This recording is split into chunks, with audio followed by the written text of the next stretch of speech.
So I'm like, all of a sudden, I'm like, not really giving him advice, but I'm like a talking point for him. I'm definitely a good person to bounce stuff that he's going through off of. Right. And what I've come to realize is that like psychoanalysis in the present moment, psychoanalysis isn't the right word, I guess. Breaking stuff down in real time um, is information dissemination, pretty much. That's the that's the golden age that I think we're entering, and that's one of the positives of online and social media stuff and all that is if you have a mind like yours or mine, and there's other people out there who do this too. If they hear a piece of information, they'll go to Wikipedia, they'll go to a reputable website that, in their opinion, or they'll pick up a dictionary. Like if somebody tells you, hey, this is what this word means, like back in 50, 100 years ago, or even more recent than that, people might just take you on your word. Like Yeah. if you said, hey, this is the definition of this.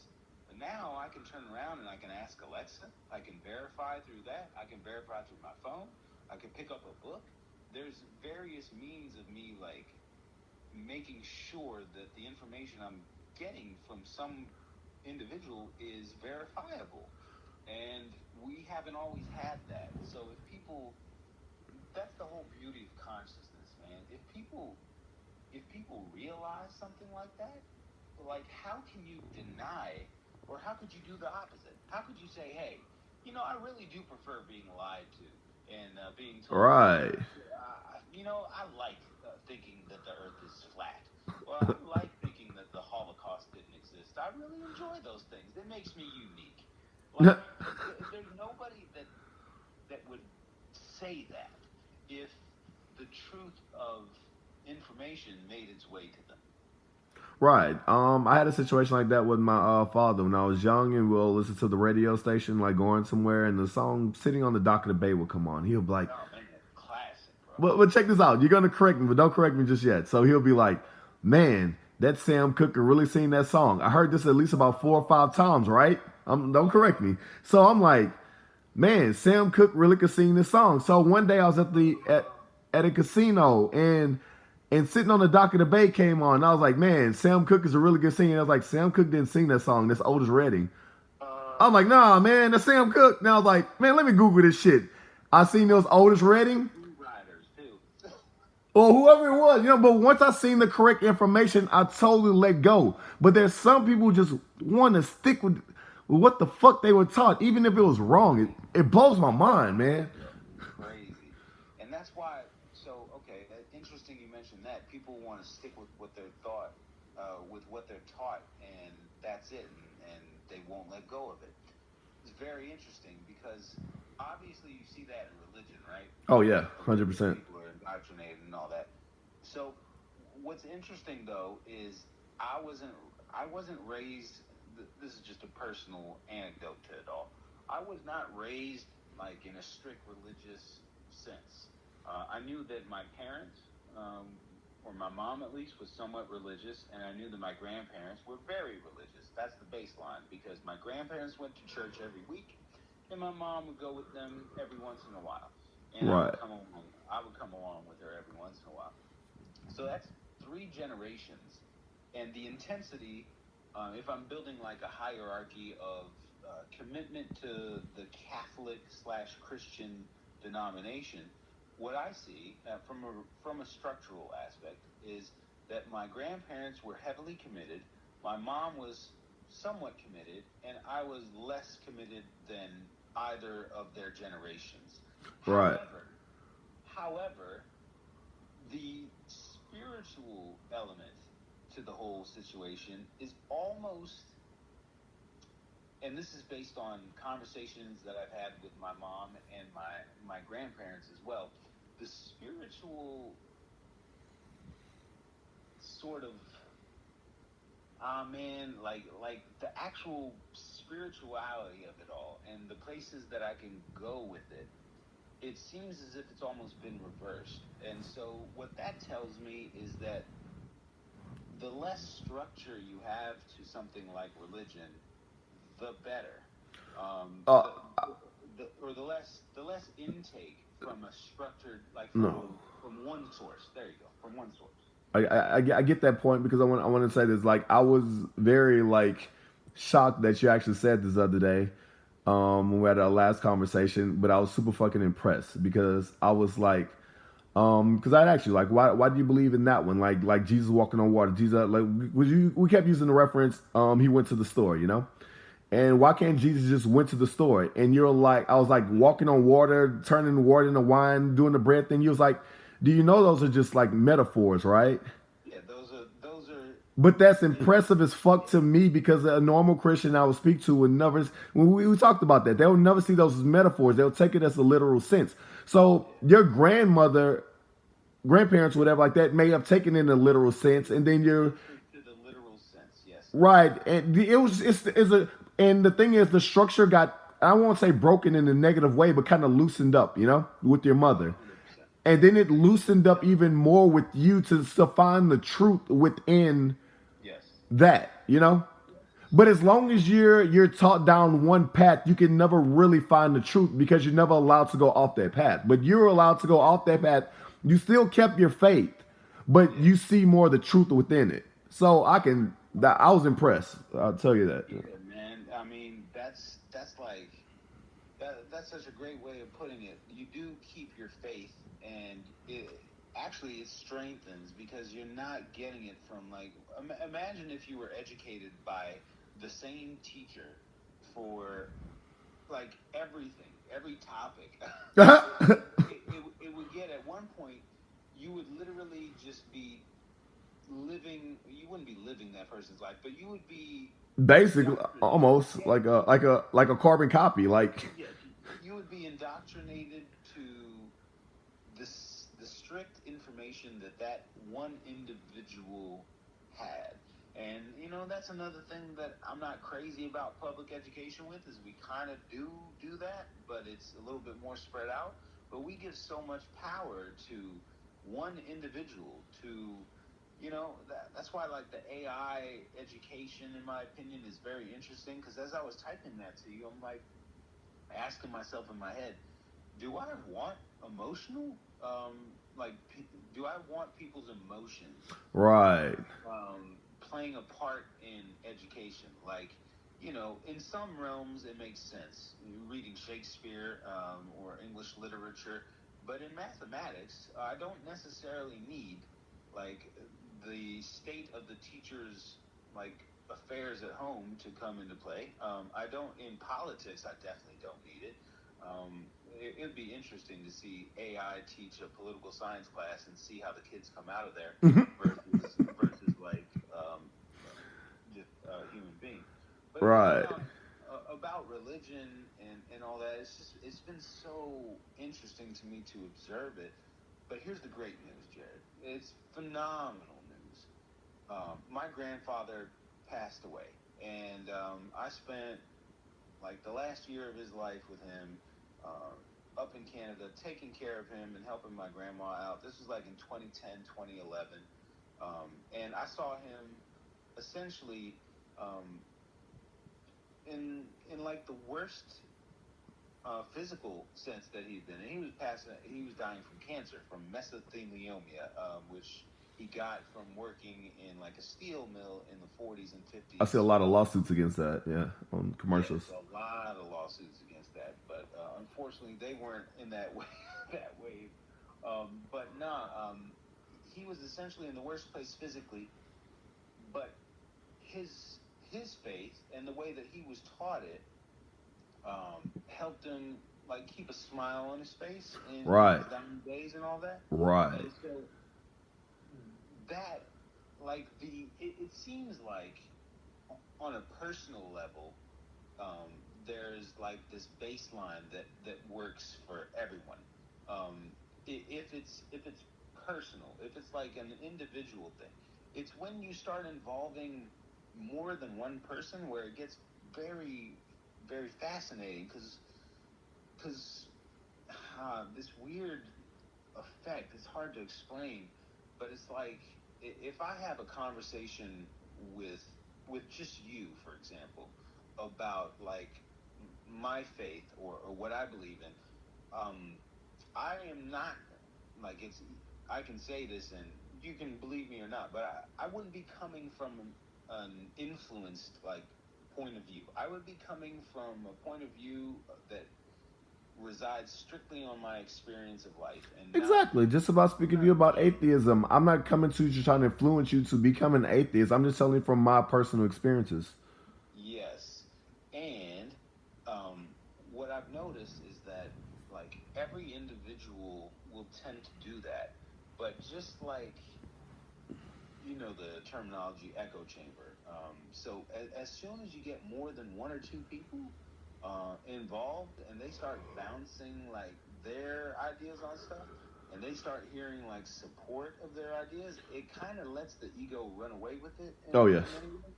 And so I'm starting to realize that that's probably what could have happened with some of the religious texts, not in just the Christian faith, but other faiths as well. It's like a couple of people say, like, give their rendition, their opinion on something, and they're like, man, that's kind of similar to what I feel about all this. So The it's truth. gotta be accurate, yeah. Right. And you know, the interesting aspect about that is that it, to a certain degree, you you have to, because it's kind of what we're doing here, right? Like, you and I bounce our opinions off of each other on situations that are going on in the real world in real time. And if we confirm that using reason, using intellect, and using passion and like actual intelligence, um, we kind of roll with it and we Right. apply it. We at least we apply it. We give it a shot. The scientific method. We say, okay, that was an interesting take on public education.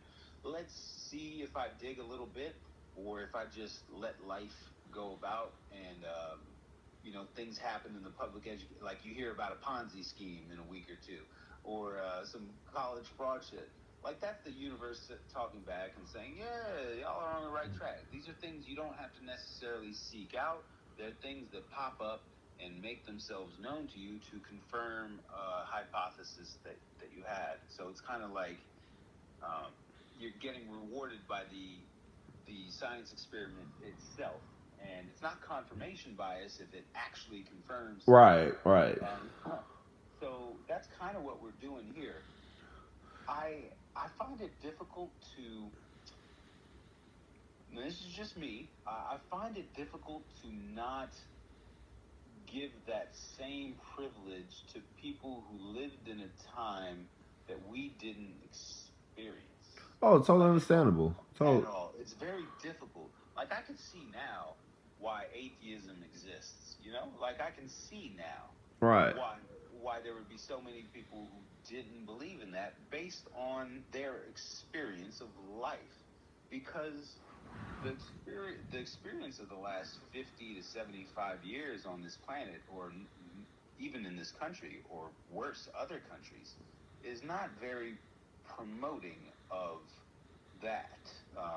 But that's when it gets like tricky in my estimation, because man, it's like how much of the last 50 to 100 years has been really just run by human greed in a lot of yeah. ways. The one thing I like about us, because this takes apart and what you're talking about, the human greed.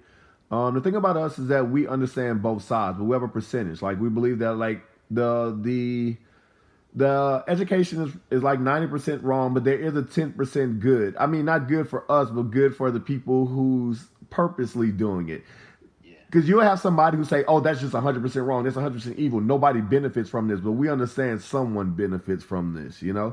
The someone with the greed. We understand the why of it. It's just not like we're our minds are open enough to see both sides of the argument. Like Yes. I see why Christianity is necessary. Like if I'm Hey, I'm not a Christian, right?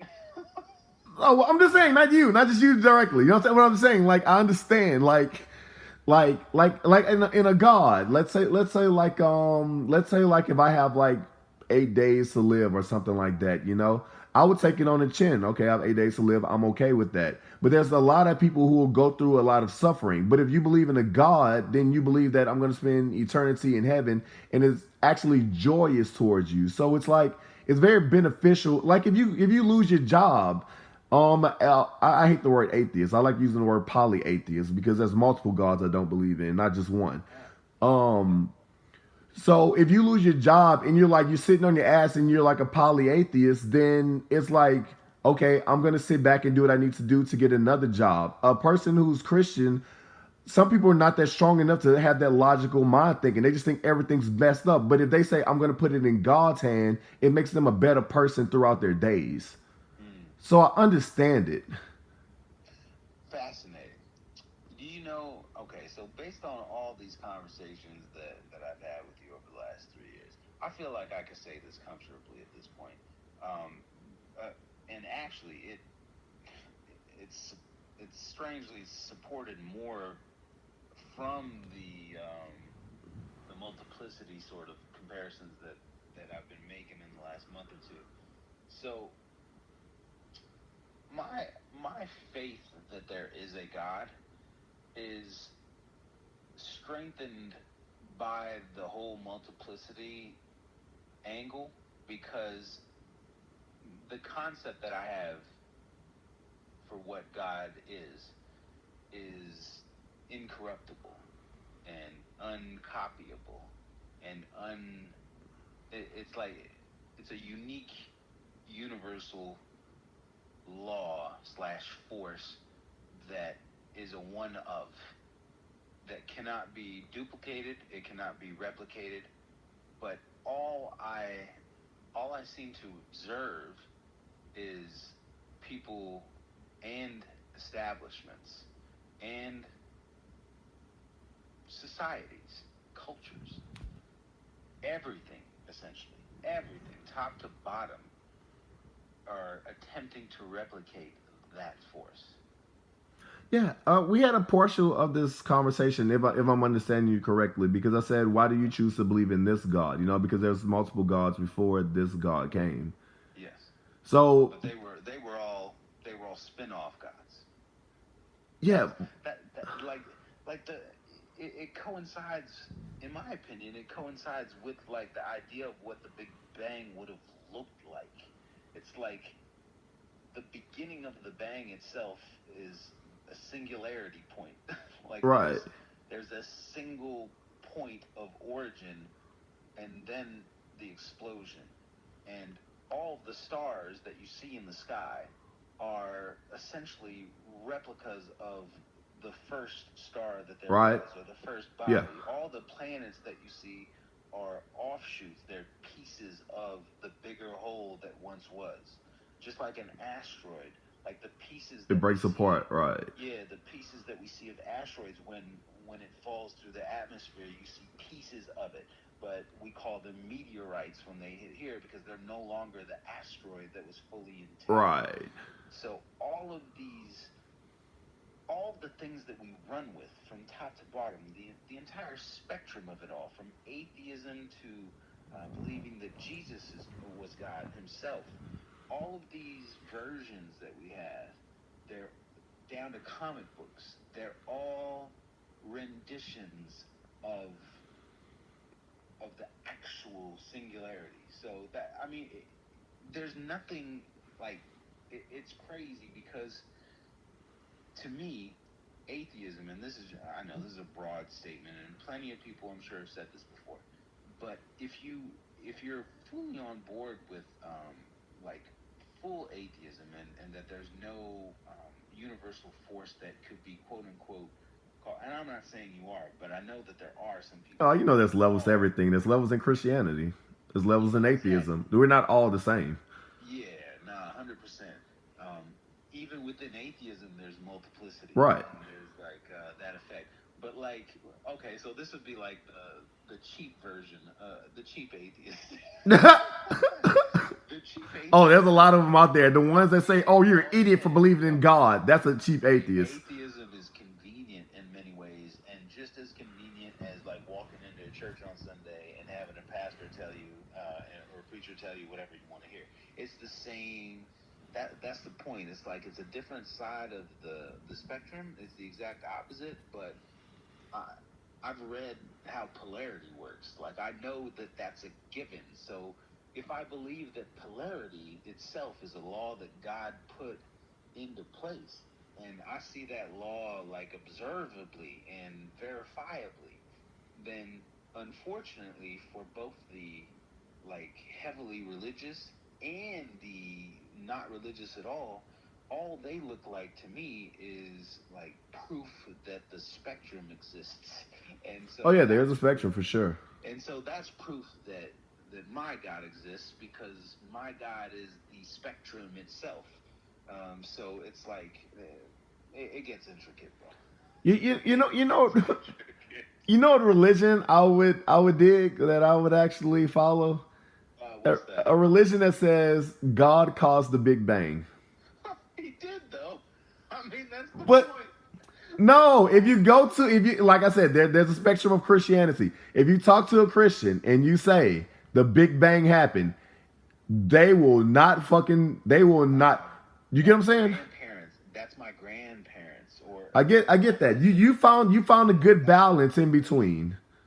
Now that's their generation though. For real, like they're the 30 to 40 year olds right now. They'll listen to that, even if they're Christians. They'll listen to that contemplation unless they're all the way gone. Like we've asserted in this conversation, there are variable places on the hierarchy and the spectrum, even within those degrees of like age and all that. It all depends on your conditioning and like what you've allowed to educate you on any topic, pretty much. And so that's the point, man. It's like, and I know this sounds so basic, and this sounds like such a cop out, but the only thing that I've really like said, hey, you go ahead and teach me whatever the fuck you want, and whatever it is, I'm gonna soak it up. The only thing that I've ever given up that power to is God. That's it. That's it. I haven't given it. I haven't given a school. I haven't given a YouTube video. I haven't given a friend of mine, at least not at first, the ability to influence me in any way, Yeah, yeah, shape, or yeah. form. I'm stick with what you believe in because I'm always gonna stick with what I believe in. It is the to be honest with you. Okay, I believed in a God. Then it's the Bible that took me away. I mean, this stupid shit like it says what was it? On the first day, God created light, right? Right. Then you go down to other little things that He created, whatever like that. And they're like on the fourth day, God created the sun, the moon, and the stars. It's like nigga, what light did you? Well, I mean, I mean, it sounds so simple, but if you actually break it down, it sounds dumb as fuck to me. yeah, I'm not. I'm not going against it. What I'm saying. it's hard to break this down, but like there was a first day, right? Like there was a day one for the universe as far as our comprehension of what the universe is. Like there was an initial time period. It might not have been a day, It but does. It doesn't matter if it was a day or not. But how can you create light in which the only light that we have is our stars? well, no, the light comes from the explosion. So let's hop on.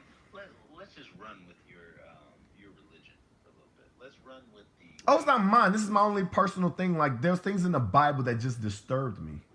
Oh, I got you. No, hey, they disturb me too, man. Deuteronomy is kind of fucked up. There's a lot of ugly stuff in there, but there's probably a lot of ugly stuff going on in reality. Then again, these are all like, see, I give the Bible its respect as far as it comes from. It comes from a different time than the time that we live in now. So I'm not going to be able to look. You throw a 50s movie on or a 1940s movie on, and every once in a while you'll catch one that's like, oh, I see, that's kind of dope. I see what they were going for then. but it's not suited like for the same time period that we currently live in, and that's 100-year difference. We're talking about the 1930s and the 40s. Now, literature takes a little bit longer to wear away because there's no visual aspect to it, and so it can last a little bit longer and it can imprint in our minds for a little bit longer. But man, obviously there's a lot of allegory and metaphors in what was written in those stories, but if some of the messages have still persisted, there's got to be, that doesn't have to be anything, but there should be given a respect to it. It's like if I read a self-help book, if I'm depressed and I read a self-help book from 1965 that tells me something that actually makes sense in my current situation, do I need to hear it from from a self-help book in 2022 in order for it to like make more sense? Not really.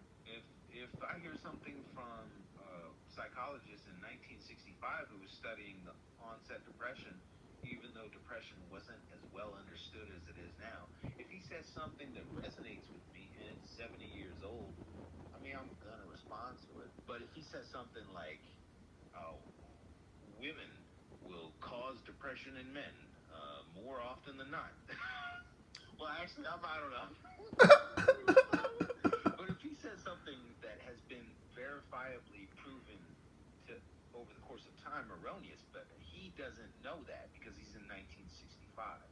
So he's writing in 1965. He's not thinking to himself, "Hey, somebody in 2022 is gonna be depressed." Maybe he should be, because if he was, then he would build in some sense of timelessness and authenticity that was like incorruptible. But unfortunately, people don't do that when, here we go, full circle, when money is part of the situation. And so money was a big part of the situation with the Bible. The Bible is the most bought book in the history of the world. It is the most bought and paid for book in the history of the world. There is trillions of dollars worth of economical structure when you factor in all the churches, all the congregations, all of the holidays, all of that shit that comes from the idea of religion, not just Catholicism.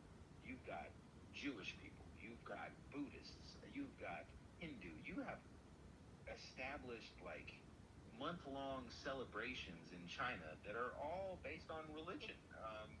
The whole, and they're based on fucking pigs and stuff, and, Right. and the constellations, and the year of the pig, year of the ox, all this bullshit that. I mean, if you said it was bullshit to somebody who's going out and celebrating the year, it's the same thing. It's like there's a fine line between. It's a very fine line between respecting the past as it was experienced for the people who were living with it as their present, and still living our present, knowing that we're responsible for not making the same mistakes that they did and kind of getting it right. And so that's why like the spectrum that we build right now is so important, because it's what the future is going to run with, whether we like it or not. Like, we're the influencers of the next 100, 2, 3, 4, 5, 6, 7,000 years. Like, if we whittle away at the influence that the past has and we get rid of everything, then we better have a better foundation than what is already there. And that's where it's like, it gets dicey. It's like, okay, you're like, not you, but you're anti-religion, Mr. Atheist. Okay. Not really anti-religion. Just I personally. No, not you. Okay, okay. I'm saying, like, if I walk up to Richard Dawkins and I say, okay, I understand your perspective very thoroughly, sir, and I respect it. What does it do for the foundation of the future that improves on what, let's just say, on what Christianity has done over the last 2,000 years? I can Because tell you. yeah, you can attribute But and a lot of intelligent things to what Christianity has done. But I can tell you this though, my thing about my me personally, right? Because the thing about it was, I couldn't believe in God and believe in science. I know you probably found your own balance, whatever like that. But if you actually break down the Bible, man, like okay, they have the begets, you know, of the second book. So Exodus. so what they do is they tell you Noah whatever beget this person, then his son beget this person. You know, they had children, right? Yeah, they go through the lineage. The whole lineage. So if you actually break down the lineage from Adam to Jesus, when Jesus existed Yeah. in the year zero, whatever like that, the world would actually only be 6,000 years old. Now, if you believe that the world is 6,000 years old, you can't believe in dinosaurs. You can't believe in a Big Bang Theory. You can't believe in the Earth being created 4.5 billion years ago because you only believe that the Earth is 6,000 years old.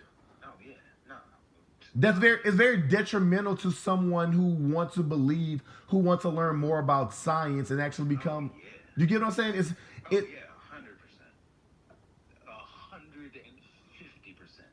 We just talked about this. It's like in general, um, like I do this with people right now, and it's helped me a little bit as far as listening to people is concerned. But like I'm sure you've experienced this. You could walk into a situation with someone that you know is not as smart as you, but they're kind. They're coming from a great place, right, very and genuine. they like you, and you're cool with them, and you cross paths with them very frequently, and it would be rude to not listen to what they have to say. So you listen to what they have to say, and you don't tell them flat out that they're wrong. Um, you, but if they are, like you gotta craft a clever way of not hurting them, not emotionally like hurting them and correcting them if they say something that like if you knew that Otis Redding did sing sitting at the dock of the bay. Well, that's not a great example because that's just like more of a statistical fact. Um, man, I guess what I'm trying to say is like people can be wrong about stuff like that, and it has no bearing on the situation. Like, yeah, you're 6,000 years, bro. I mean, if somebody does believe that the Earth was 6,000 years old, And there are people. you know that they are. How does that change like the fabric of their being, though? It just makes them a little more I gullible to what they read in a book, right? I think it's, but I mean, like I was saying, like let's say if like you were directed like from your grandfather, there was no loosening of beliefs. Like we talked about, if you just have one person teach you everything, like, and then someone comes and tell you, hey man, like 4.5 billion years ago, the Earth was there, and you have the brain to become a great scientist, and you'll be like, you are wrong. And next thing you know, you don't even allow your brain to develop into becoming a great scientist because you believe word for word what's in verbatim, what's in the Bible. Yeah. I mean, there are those people, and I believe we could add a lot of more. I mean, there's a lot of very intelligent Christians, but a lot of them can't let go of the concept because it's not in the Bible. Because I have a guy who's very intelligent. This sounds like a crazy example, and you don't even think this shit would exist. This guy's very intelligent, and we would have like intelligent conversations. He said, and then one day he just fucked me up. He said I took my kids to the dinosaur museum, and and they actually believe that bullshit. I'm like, you don't believe dinosaurs existed? He says no, dinosaur doesn't exist because dinosaurs wasn't in the Bible. ooh, I said, fuck. This dude's an extremist. yeah. But then, like, what does he say if you talk about fossils? Like, very quickly, his Oh, those are sent here as he said God put those here as like jokes or something like that for us to for hey, so that's not based on the Bible. That's based on what somebody told him. But because dinosaurs wasn't in the Bible, he has no belief in dinosaurs. Yeah, but that's because of what somebody told him. The Bible did not say dinosaurs are not in this book. Well, Again, it's a multiplicity. It's multiplicity. the Bible to him is a history book. Oh, I know. But okay, let's think about Now it. there's dragons, unicorns. He goes to church, yeah. Yeah, for sure. Okay, he goes to church like quite often, right? Right. He's All right. is Let's overzealous. look at it like rap lyrics, bro. Okay, so let's do it like this. You listen to Lupe Fiasco and have listened to all of his songs and read his lyrics and interpreted them for yourself, correct? Like you've interpreted them for me, right? Right. With the latest song. Okay. So let's envision that Party at the Top becomes, man, I hope it does, becomes like a top 10 Billboard single. And all of a sudden, I'm on Genius.com. You know, Right. that site that The lyrics. Yeah. And then all of a sudden, somebody who has no idea who I am, has never had a breakdown with me of my lyrics, has not had an explanation of my lyrics, has not. You see where I'm going with this? Like. Wait. What I'm trying to see is that you're saying. What I'm saying is that not every religious involved person is a person who like has had any experience with the actuality of God or understands the Bible as it actually may need to be understood in some regard. Well, we just talked about this, the spectrums. Allegory in its extremes, in its realities, all the spectrum exists there too. And if you get somebody who is just interpreting it their way because they have a little bit of stock in interpreting it, then they're just gonna interpret it however the fuck they want. They don't care. Because that's how, bro. Which is what broke down the Matrix 4 into our society. Because he said the other architect was into all the facts and everything. He says now I'm controlling the world off of feelings. Because people, if they feel it's right, then they know it's right. And that's why more people are not breaking out of the Matrix, because they're going off their feelings. Hey, I just got the chills as you said that, because I'm thinking about. I've asked myself this question for the last 5-6 years. I've been like, what comes after money? And it's clear. It's clear what comes after money. It's what came before money. It's back to influence.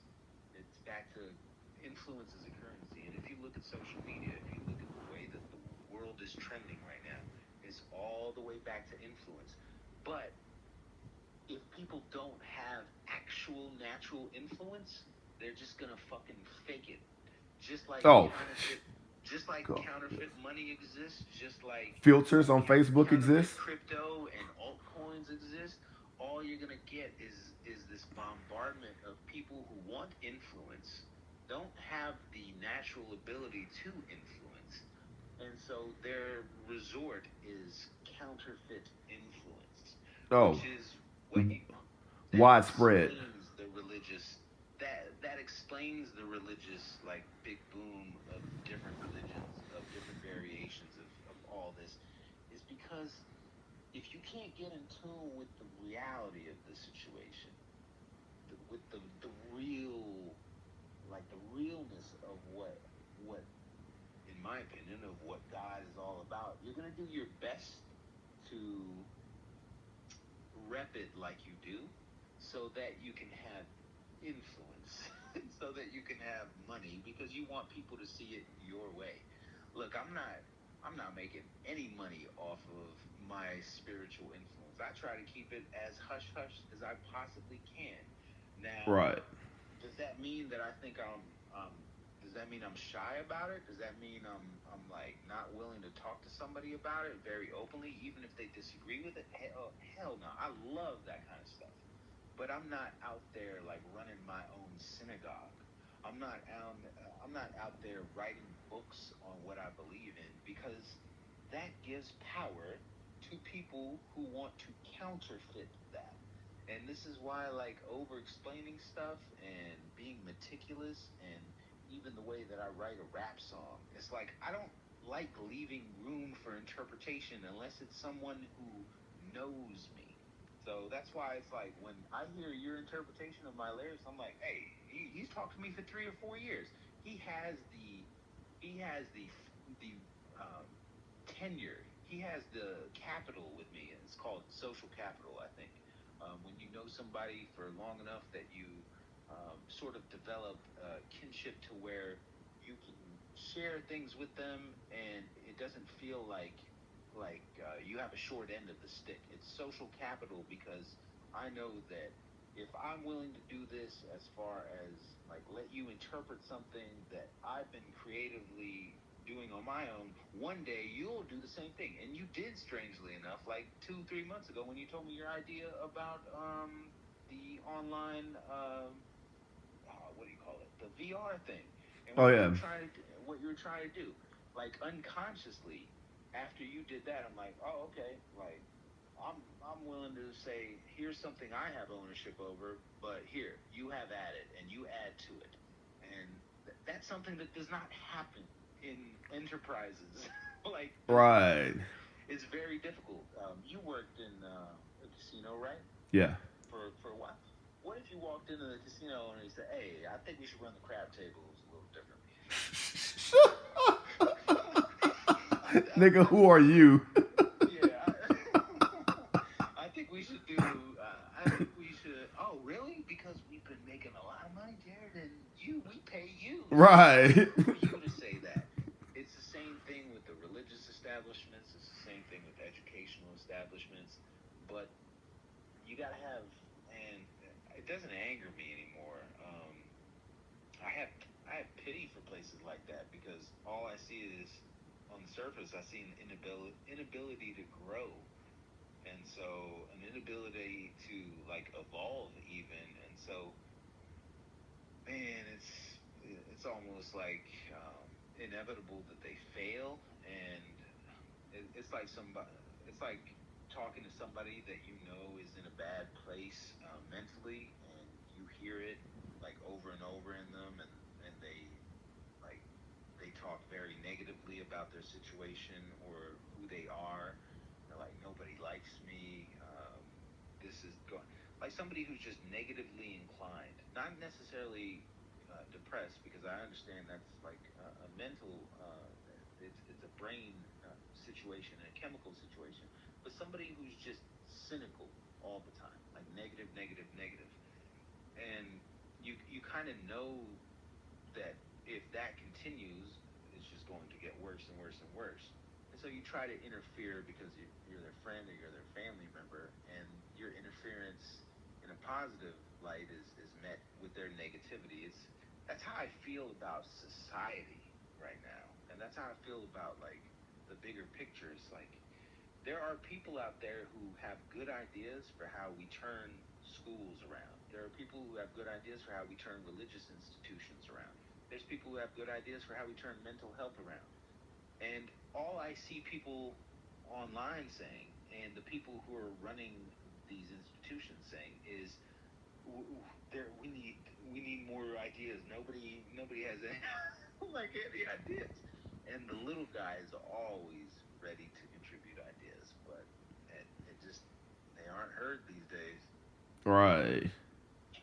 Anyway, It's that's a lot. I over explain shit, bro, but that's no, but that's the good thing. See, I understood that because, like I said, like if you say something very short, or I mean, even if you go to like a decent explanation, I always say if I'm understanding you correctly. If I don't understand you, I'm gonna say I don't understand you. I'm not one of those right. hubris motherfuckers who I understand everything that you say. So when I explain something simple to someone, you know, like earlier, a chick told me to she said right now what everything's getting fucked up. What stock should I go into? And I just simply text energy to a person who invest, they just understand, okay, oil, gas, you know, any type of energy, you know, to whatever. But then I was like, man, she doesn't understand this. So I said, like an oil and gas, any type of energy type of company, you know, I had to go into explanation.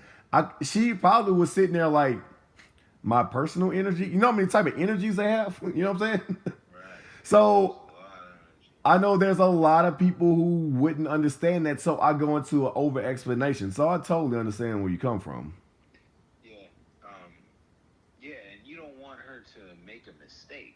Yeah, Right. and that's like part of the man. I've been heavy on that too, and I'm tired of hearing people say like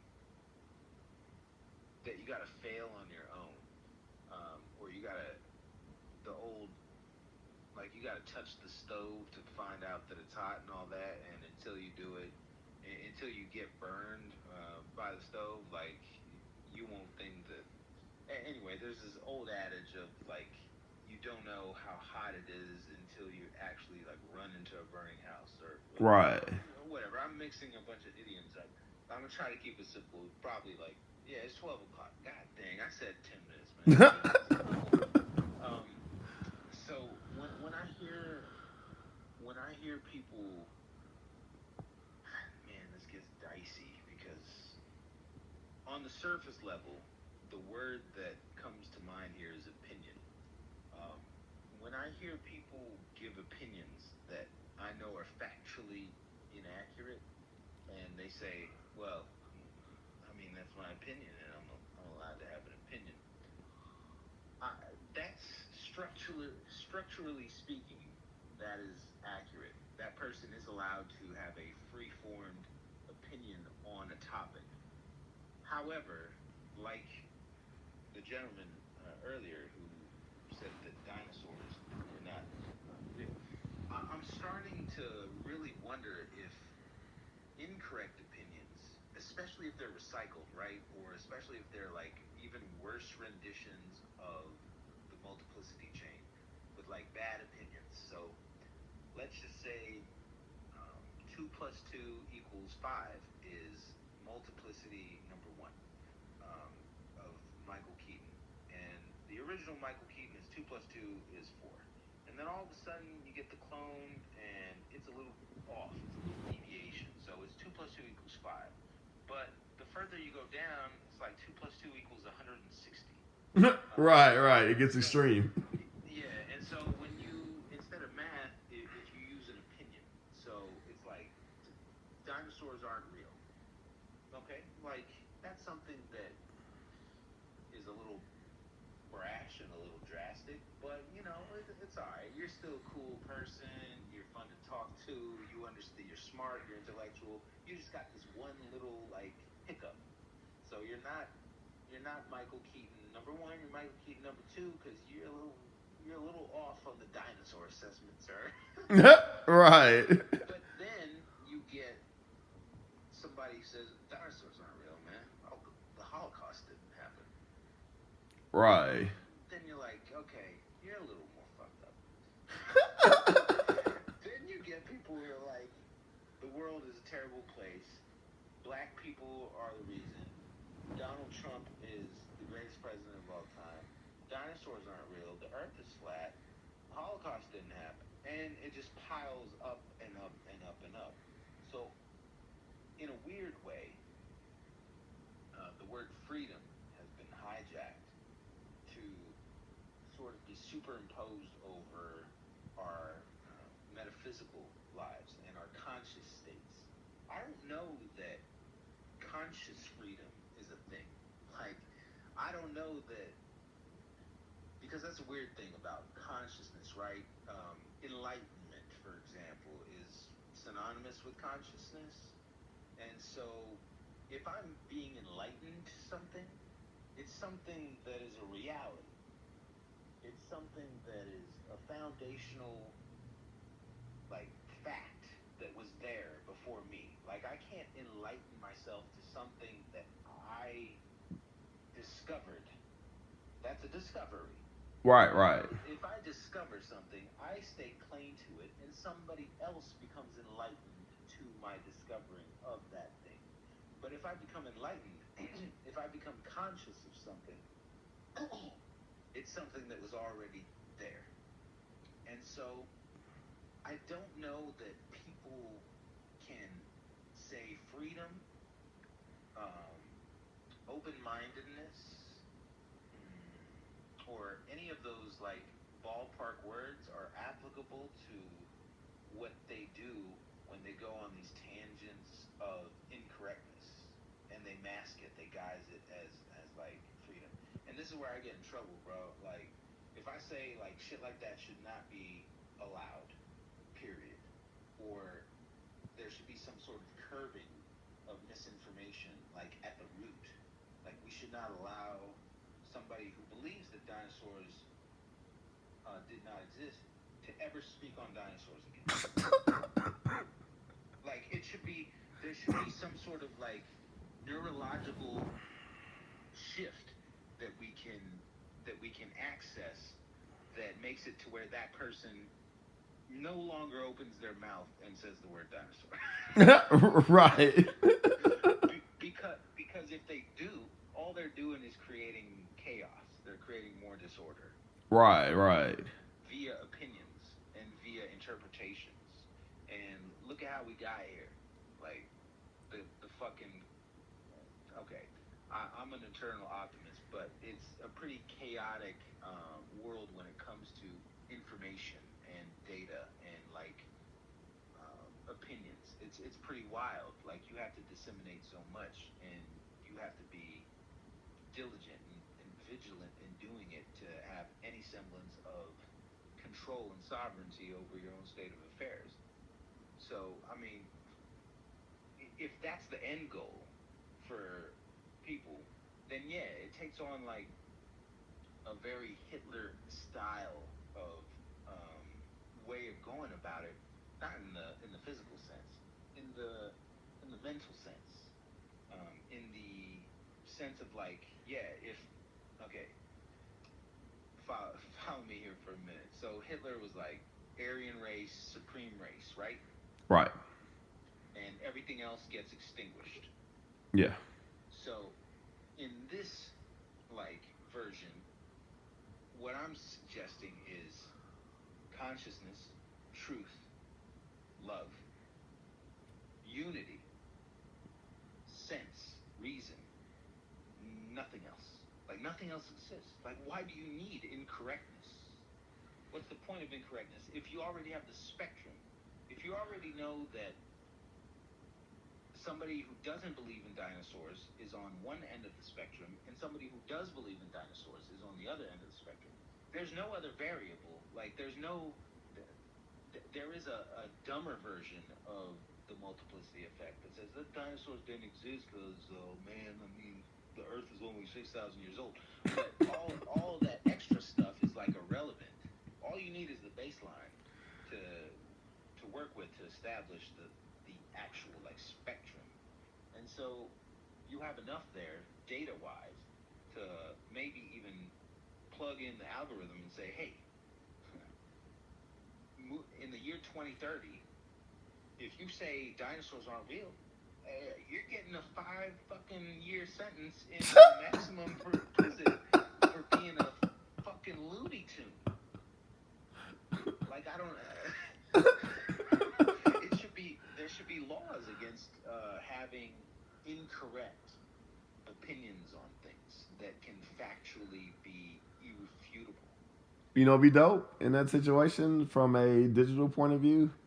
If you go on like a fucking like a huge speech on like social media, and you're just pouring out, you should not believe in dinosaurs. I think you should have like a 1 year jail time from all social media. Ooh. See, this way you're not going to a physical jail, but you're not allowed for your thoughts to be spread throughout the masses. They have an influence because that's what people are addicted to, and that's all people want. They'll go to any extreme to get it. Right. Imagine. I mean, they do have a Facebook jail for like people who use like derogatory terms or curse too much or whatever like that. But what about one for misinformation? Man, yeah, that should be done like tomorrow. Right. But I mean, they're starting to do it, but it just seems like it's only in the political realm, like, or people that they disagree. Like, I know on Twitter, they'll say all the time, like, we're banning this account for constant misinformation. But that's because they're talking about something that there's an agenda on, or there's a narrative on, at least, from the mainstream media. And they don't want, like COVID, for example, it's such a temporary thing in the bigger scheme of things. But because there was a very strict way that the majority of people wanted to go about handling COVID, it got done, it got implemented, and it got. If you got on Twitter and you said COVID isn't real, and people wearing masks are indoctrinated, mass Sheeples. psychosis. Yeah, if you used all these keywords, you would be flagged on Twitter, and they would, after a certain amount of warnings, they would ban you. I could get on Twitter tomorrow and I could say, "Hey, dinosaurs aren't real," and then I could go on the next day and I say, "Dinosaurs aren't fucking real." And then the next day I could go on and say, "I'm convinced the T-Rex is a joke," and I could say it over and over and Right. over again, and I'm not gonna get flagged for anything, because there's this open forum for shit that is not.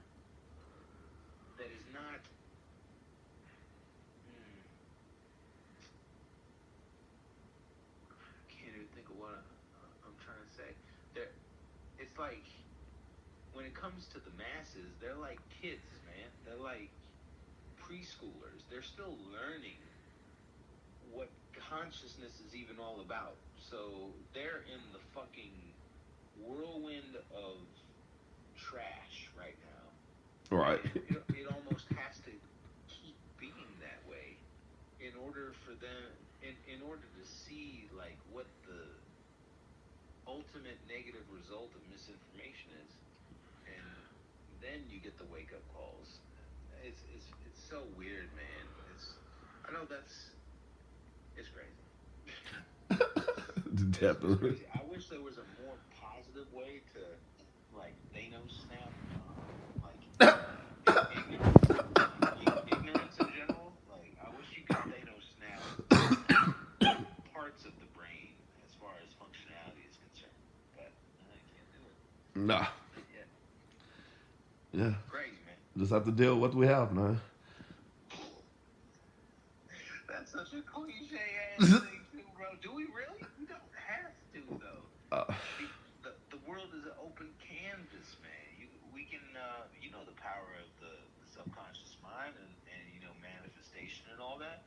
If you want to manifest a better world, like with actual detailed plans as to how you go about doing that, shit. If the other side of that can do it so easily, like if an evil dictator can do it so easily, all it's going to take the opposite end of the spectrum is a little bit more effort and a little bit more strategy, but it can be done. If if there was if we've gone to war because of what one or two or three people um, said and did in like a 10-year span, the opposite can occur because I believe in polarity. I believe that we can achieve peace from a handful of people doing the right things. And when I say the right things, I mean through and through. Like, I mean factually to the T, through and through. And that's the hard part, is because, like, that takes time developing. I'm not there. I do, I make mistakes on a daily basis, but I correct myself almost in real time now. Like, I'm picking up on the mistakes as I'm making them. And for what they're worth, I'm sure to the onlooker they're very trivial mistakes. But for me, it's like that's at the point where I'm at now. It's like I'm micro analyzing very fine, small mistakes that I'm making. I'm not making big mistakes anymore. If I make big mistakes, it hurts me more, and so I know it's a big mistake. Does that right. make sense? Does that make sense? Like if I make a big mistake, there's an immediate result that is of equal significance. True. Like man, like when I was going through the divorce with my ex-wife, I knew that a big mistake was not having the talks with her sooner that I was having with her then, because I saw her reaction to the talks that I was having about like all this buildup, and I realized as I was having the conversations with her, I should have talked to you 2 years ago about this, because then we might have had a shot at fixing some stuff, or it would have been done a lot sooner and it would have saved us a lot of time. So that was a big mistake. Right. Like keeping shit under wraps and kind of like bottled in. I don't keep anything bottled in anymore. Yeah, that was our problem. Communication is huge, man. Like in the beginnings of our marriage, you know, I mean, we had to deal with the hurricane situations where we were trapped in one room. Like I had a generator and the air conditioner inside one room, and the rest of the house was like fucking 98 degrees, and that room was like fucking cold, you know. So you're dealing with somebody for like 24 fucking hours, you know. So the thing was, I mean, even before then, when we were just dating, like communicate, like when I would get inside of an argument, like you, I think this is what I got from you is that you would hold shit in, and sometimes that leads to it balloons it even more. So what would happen is I would go through a week without talking to her, or like a few days without talking to her, and it would just build up inside of my head more and more why she was wrong, you know, and it's fucked up. And so what she did, which is I'll tell you this, like I'm intelligent, but my emotional intelligence is very young. My emotional intelligence is probably like a fucking like third grader, you know. That's Uh, fascinating. she has a high like a college degree emotional intelligence, you know. Like so, what she started to do with me was when she started finding the pattern was so we got into an argument about like 2 or 3 weeks ago, and I was heated, man, and I closed in and I started to walk away. And she comes inside and she know like I like hearing silly shit. I like to laugh, you know. And she was like, "We friends?" And I just laughed. I was pissed, bro, but I couldn't even hold in my laughter. See, you're lucky, man, and I can already tell like you're in the right situation and you're with somebody that fits exactly your lifestyle, who you should be with, and y'all are simpatico because see, it's a simple thing. Anybody who's in a healthy relationship, both sides seem to take the initiative. Like, I'm sure you take the initiative on a lot of stuff that you're responsible for taking the initiative on. But, like you said, she's highly emotionally intelligent. So she takes the initiative. She knows when to take the initiative on the highly emotional, intelligent, like, situations that you guys are going through. Right, because I failed at that. Well, not necessarily fail, but she knows that the optimal outcome for both of you involved is going to come from her in those Yeah. situations. And that's, see, this is like if I go back to 3 years in time with my ex-wife, I'm like, I know all this. And the problem is, how do I tell her that I feel as if I'm the one who has to take the initiative on everything? And so the way that it came out 3 years ago was, um, I'll let you, when this is like before the fights were were bad at all. It was like, here are the things that I'd like to see you change, and we should change together. And it wasn't even like that. I don't remember verbatim because the last 6 to 7 months have been a little different than the first 2 or 3 years. Um, but essentially, it started off very cordially about what I saw was a problem, and then by me not,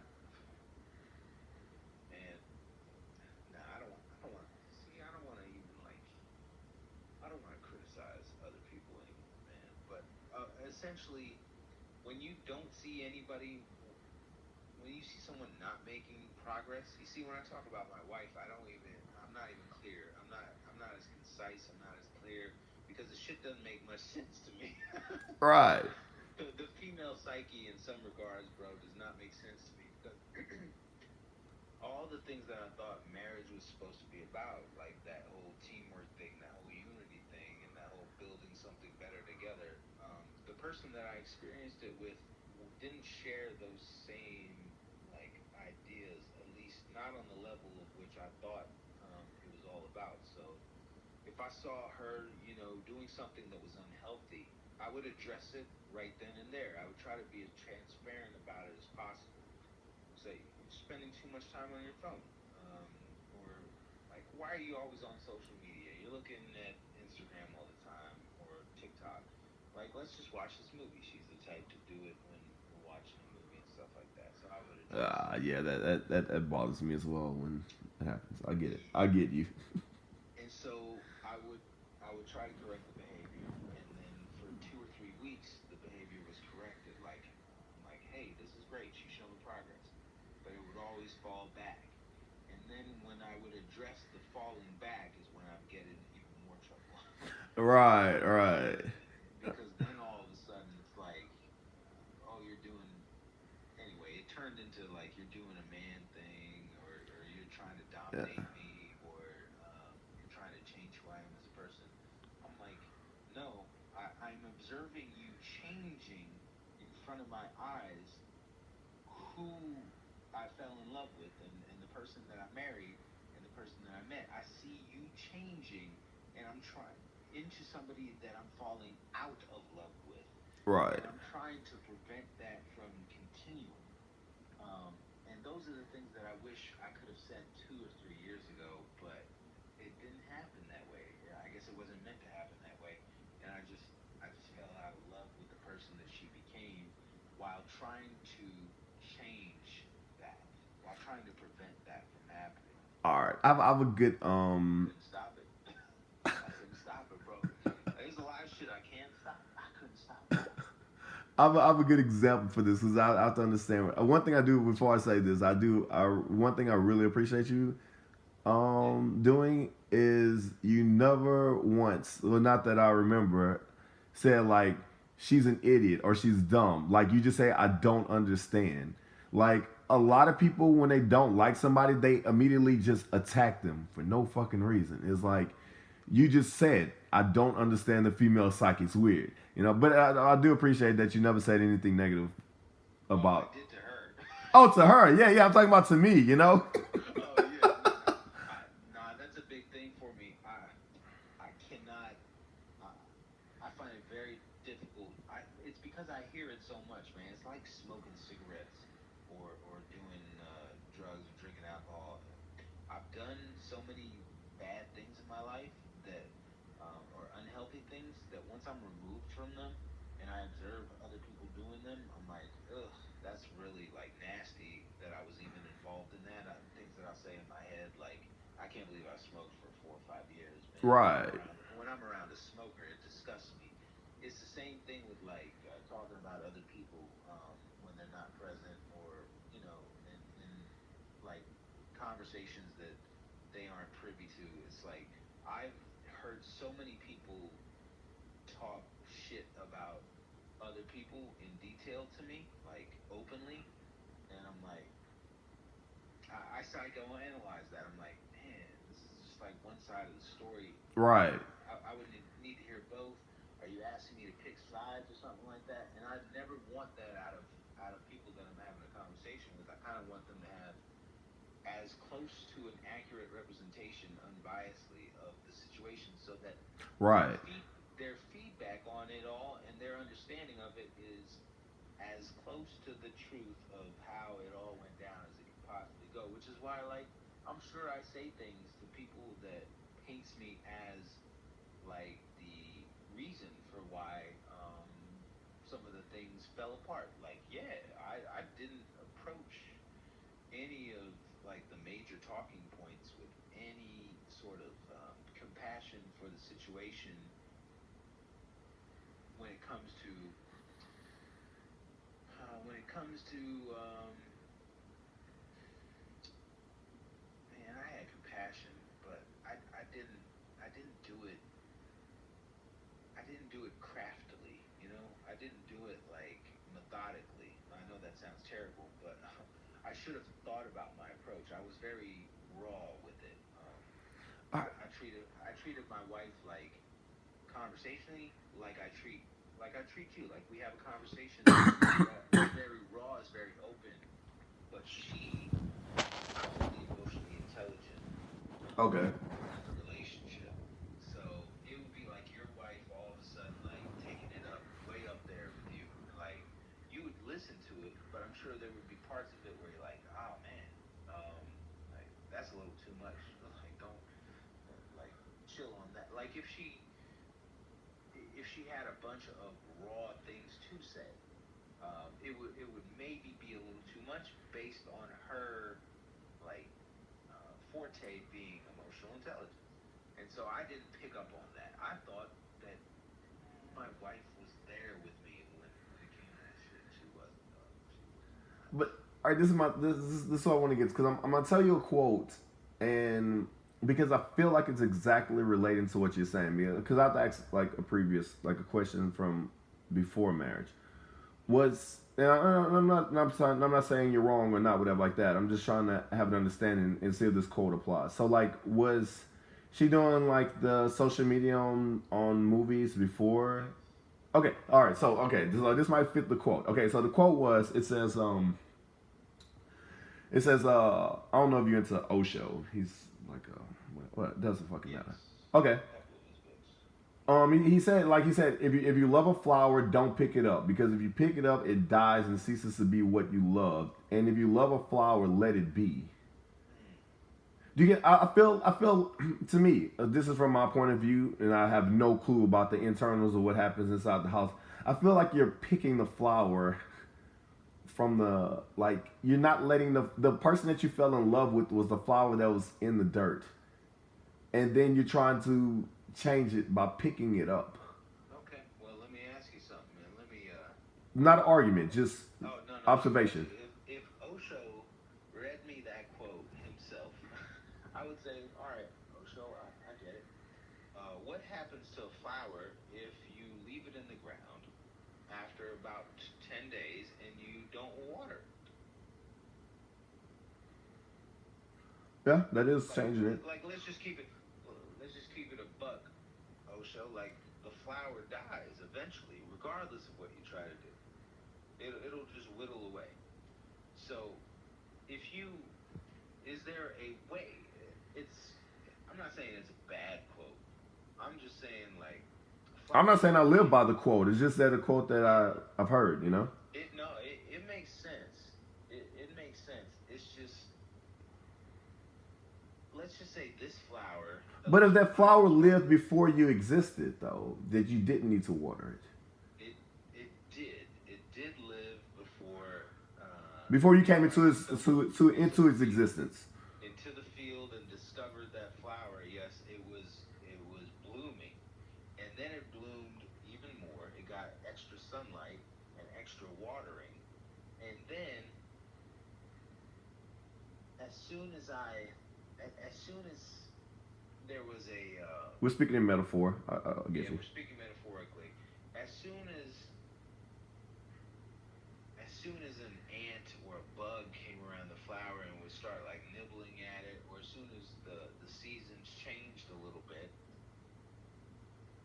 I was trying to keep the flower continuously blooming the way that I saw it blooming when I came into the field.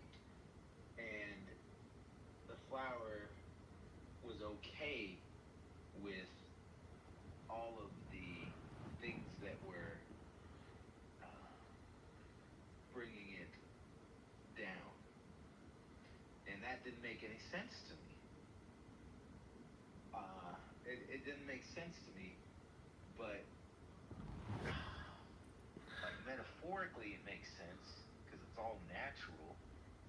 Um, but that's the thing is that as a human being, and you and I have had enough of these conversations. Like a flower can't be preached about how it should spend its day. A flower just knows one thing. Right. That's to grow. It's like literally a flower is trying to mimic what any other vegetation is trying to do, which is grow to its full potential. So you in metaphorically, you were trying to add miracle grow, like better fertilization Um, yes, and I was also trying to prevent locusts or weeds. from, yeah, weeds from growing. Absolutely. And the unfortunate part is this is where like metaphor is difficult to continue on because conditioning plays a big role in the human psyche. Is how we started this conversation. Like people, what they submit themselves to, they're almost giving up that power to take sovereignty over themselves. And so when you're married to someone and you see someone give their actual independent thought up live and in real time to a television, a cell phone, their social circles, what they read about in a magazine, what they read about online, et cetera, and if I let her impress that upon me, even in the open air, then I run the risk of being subjected to it. Like if I give in all the way and I say, "Hey, you're a flower. You're doing your thing. Do your thing." And I know this is you. It's not who you were a year or two ago, but this is who you're becoming. Do your thing. I got love for you, which I did and I still do. But keep doing your thing, et cetera, and you support that, then you're almost like Enabling it. yeah, you're enabling it. You're standing by it, and that was something I could never do. And so, in my wife's situation, it resulted in me being a little too outspoken about what was going on, or at least a little too raw about it. It wasn't just that. I mean, there's stuff like, um, man, what really got me in trouble in the last year or two was probably the way that I addressed parenting and the way that I addressed conditioning itself.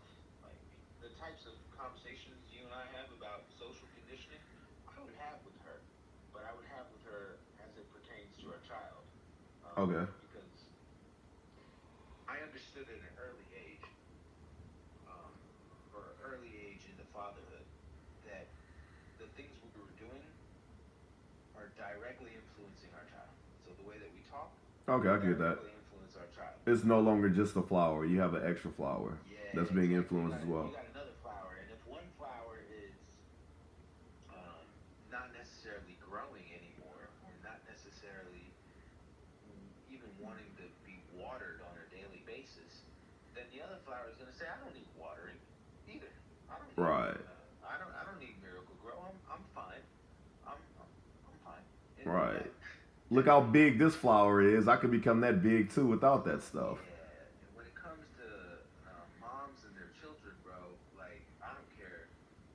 It's hard for me to even disagree with this, and you know, my mom might disagree, but I think it's very difficult for a child who has a good relationship, like as far as closeness is concerned and the love is there and all that. It's very difficult for anybody outside of your mother to have more of an impression on you. Um, like as you're growing up. If you have a good relationship with your mom, like she kind of becomes like there's this unconditional like back and forth of love and respect that's there. And I love that that's present in my daughter's life. And I love she's a great mother and all that. But the the impressionability that she has from outside sources versus the way that I kind of like reject all that, I knew very early on that was going to be a battle for her and I. It's almost like a mini custody battle, but it's custody over the child's like psychological development. Will your child be an independent thinker, or will she be somebody who gives it all up to the world around her because she wants the world to socially accept her and she has image slash ego issues? Like these are things that I've contemplated on my own time that I can't flat out tell my ex-wife. I can't say you have ego issues. I can't now, Right. but it doesn't help the situation. You have ego issues. You have psychological issues. You allow the world around you to influence you too much, and it has a severe impact on our daughter. And you impress upon her all of the projections and all the insecurities that you have. These are things I can't flat out say, but they're a reality. Like they're a reality. I have a child who proves that to me in like very,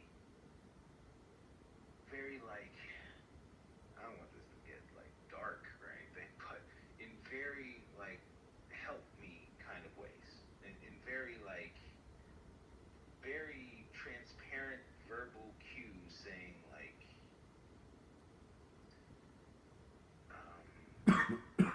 like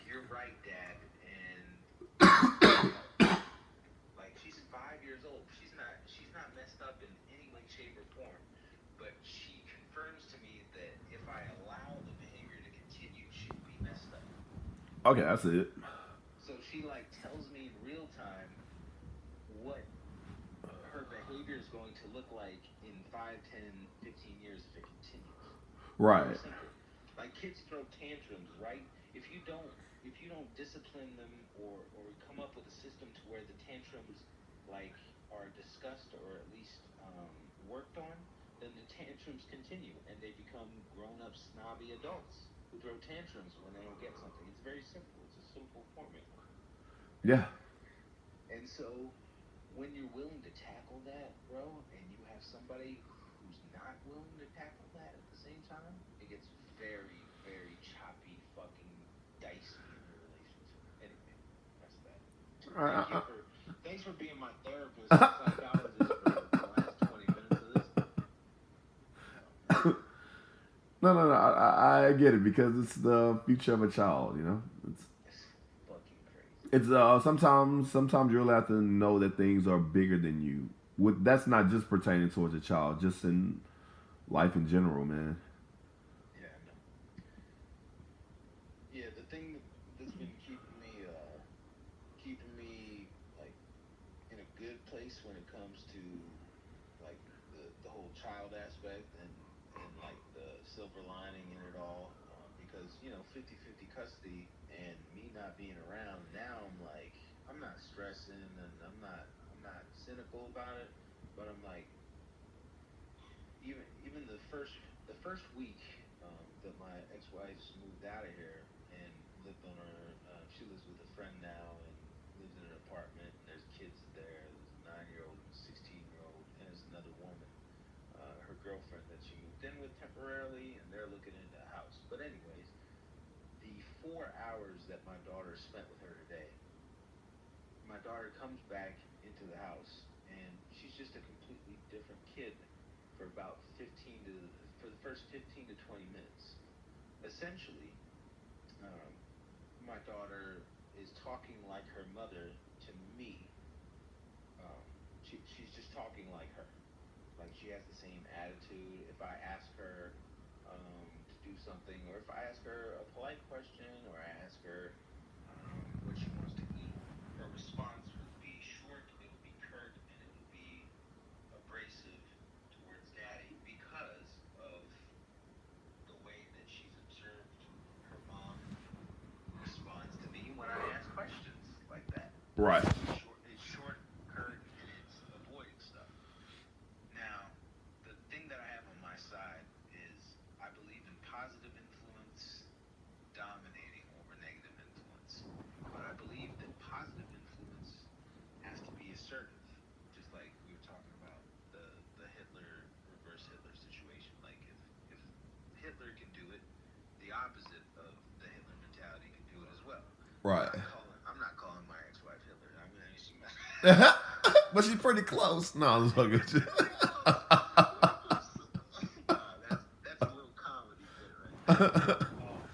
But in the battle for psychological supremacy of like influencing a child, which first of all, I wish it didn't even have to go down like that and you could just sit back and let the child fully develop. But it's clear that if you do that, the world that the child is immersed in is going to do all the conditioning for you. So as a parent, you have to step in at some point and assert a sense of like steering and help and guidance. Right. People forget how malleable a child mind is. Man, yeah, Like they're thinking of themselves like a child is a small adult. Like they're totally logical and they'll be able to see this and that. Yeah, they might be able to see a few things, but some things, bro, like a child's easily influenced. absolutely. Yeah, by television, by YouTube, by books, by other kids at school, 100%, bro. Right. Like you said, she just spent 4 hours there. Yeah. She came back and 4 hours with her, and we've been together all week, and all of a sudden, like all of the beautiful, smooth, like very fluid back and forth talks that we were having, all of a sudden it was a little bit more difficult to have the same style of crazy. conversation pick up on that. It's like, I used to take it to heart very quickly, and I used to address it with my wife, and that wasn't a healthy thing to do. But it was healthy at the same time.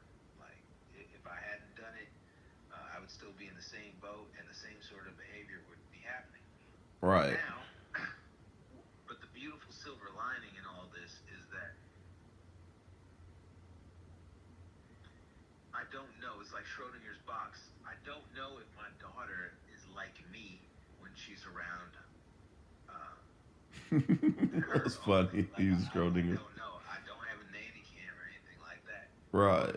If she is, it's got to drive her nuts, because it drives me nuts that she's like her when she's around me in these little short bursts afterwards. So now it's like, see, I don't know that I drove my wife nuts. I think I tackled some issues that my wife was not ready to confront, and she wasn't really comfortable with facing as an individual herself, like issues on the ego and psychological state of affairs and all that. I don't know that she was in the right place to have those styles of conversations, but it'll be interesting to see what happens in the next 6 to 12 months. I'm very happy for her. I do still want to see her, like, I want to see her not be uprooted in that field and just like thrown into just like a garbage can. I want to see the flower like stay in the field and Right. continue to bloom however it's gonna bloom. But man, people get eaten up these days, bro. Like, with Oh, easily. And everything going, yeah, and with the world so interconnected with social media, man, it multiplies that. very quickly. And when a kid's involved, it's very difficult to just allow any of that to happen. And so, like, man, it's crazy. Yeah. I don't. Yeah, bro, we have hour and 51 minutes. There's that short talk for you. That is kind of short, man. Yeah. I mean. We tackle a lot of shit, bro. Yeah. Yeah. Every conversation we have is a build up from the previous one, bro. Like, Yeah, and it gets better and better. And yeah. the That's how consciousness works, my friend. oh yeah, yeah, yeah. That is how it works. And again, if my hypothesis about consciousness is accurate, all of this is like a known. Like, these are known aspects of the unconditional reality that is out there, like the irrefutable truth that everybody has access to tap into. That's what consciousness is. So the more we tap into it, the more the reality of the situation emerges to other people, because it's irrefutable. Right. It's like we could be modern day pioneers of the reality that exists in 100 to 200 years. And I really hope so. And we don't know it, because the reality that exists right now was somebody's to like stake a claim to, like the buildings, the education system, all the material realities that we have. They're even the metaphysical ones, all the ideas that influence people these days and actually condition people to do certain things. They were somebody's like Thoughts. interpretation of things. Yes, Right. 100%. And in some cases they got them wrong. In some cases they got stuff a little bit closer to right. I think it's in the long game, it's like a whole process of refinement and getting shit that was misunderstood back then a little bit better understood today. I think that's a simple way. Yeah, but I mean, even because the thing people want to say that people think philosophers are just people who thought greatly or outside the box. But in reality, if you dig deep inside philosophy, these people were mathematicians, scientists, astrologists. They were everything, and Yeah. they've gotten things wrong, But you cannot, just because they got certain parts wrong doesn't mean you totally erase all the parts that they got right. Right. Yeah. Absolutely. You don't do that with like science as a whole. Like I would never condemn the entire institution of science just because, they were wrong about um, the solar system in the 14th century or something like that. Right, right. You can't say science is bullshit because at one point they thought the earth was the center of the universe. Yes.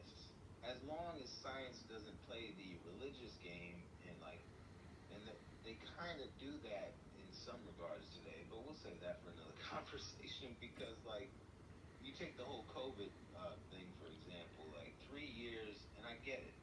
It was for the betterment of the masses in general to say that you got to do this, you got to do that, and this is how we'll tackle that.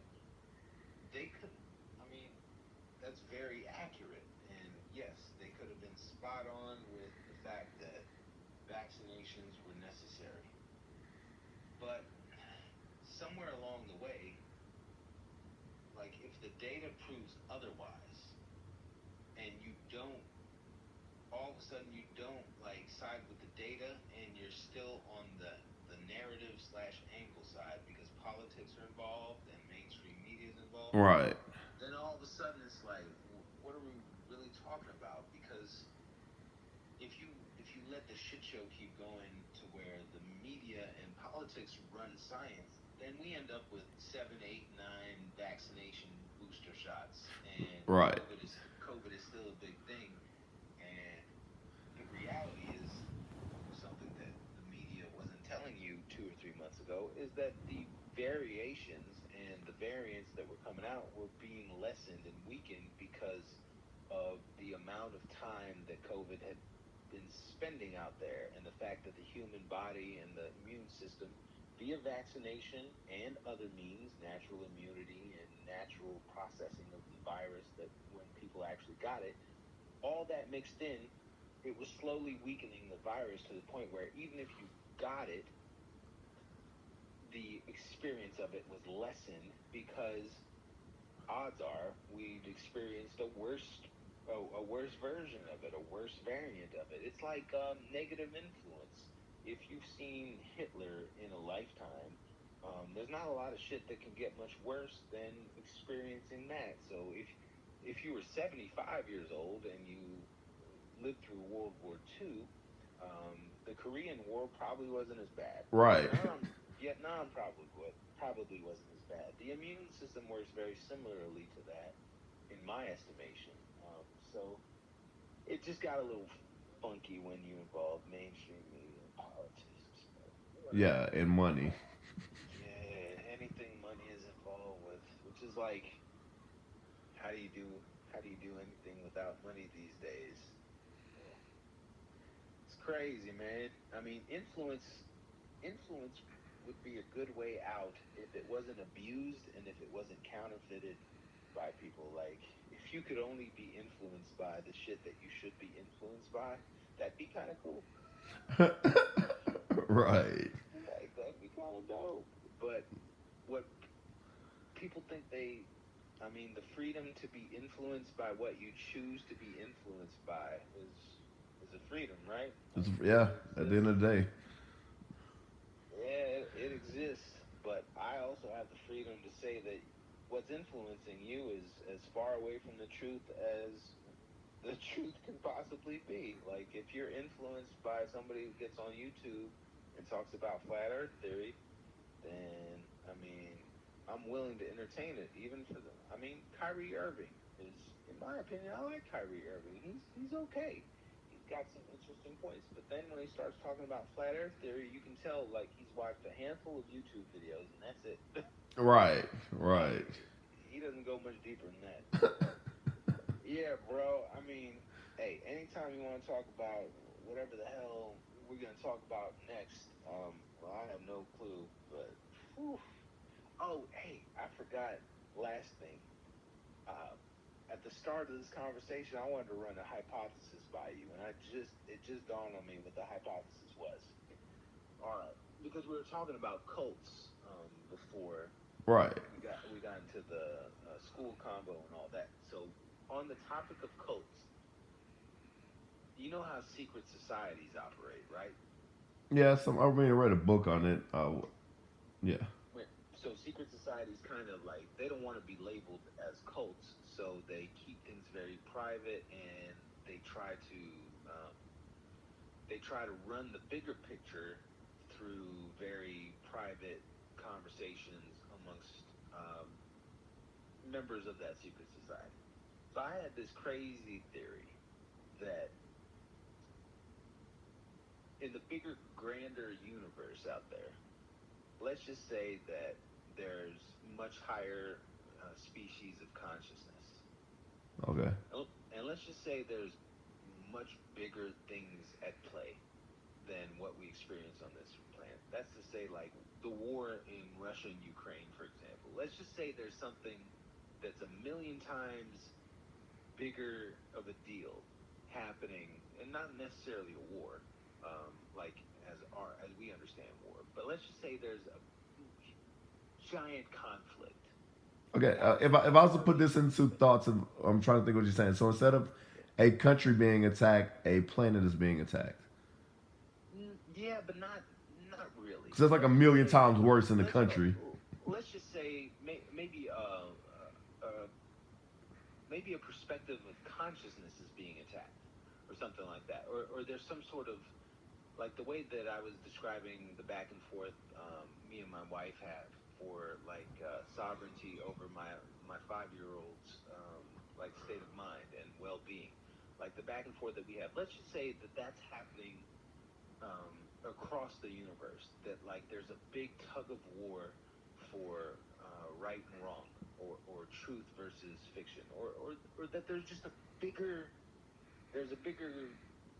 picture, and within that bigger picture, there's a much bigger conflict being fought over by much more intelligent species than what it happens on Earth. Let's just say that that's a hypothesis. That's not even the hypothesis, though. My hypothesis is that the results of what should be done about them are pulled from how. This is going to sound crazy. This is the crazy part. Let's say like we're the we're the back room where they meet, the secret society. So there's a secret society in like the big grand scope of the universe, okay? Okay. And this secret society like makes big decisions on how the as above so below like laws of the universe work, okay? So Okay. like they establish um, universal truths and realities that permeate like all of consciousness out in the cosmos. That's just a hypothesis. But Earth is their like secret in the universe. It's their secret meeting space where they like test trial everything. But all right, all right. So I'm trying to understand this. So we're putting the universe as Earth. This shit is fire though. Fire. I'm following you. And we're just basically a closet in Earth. Yes, we are both at the same time the grain of sand on the beach that we've always claimed that we are, but we are also But this grain of sand is particularly for decision on the higher conscious level. yes, because hypothetically, I believe in the obviously the law of correspondence, as above, so below, and so this higher state of conscious being would understand that all you have to do to to resolve the bigger problems, and the biggest problems that there are, and on their scope of things, the biggest problems are like cosmic issues, cosmic circumstances. That's what they have to deal with. We wake up, we worry about, oh, what do we got to eat today? What am I going to Right. do at work? What's my work going to be?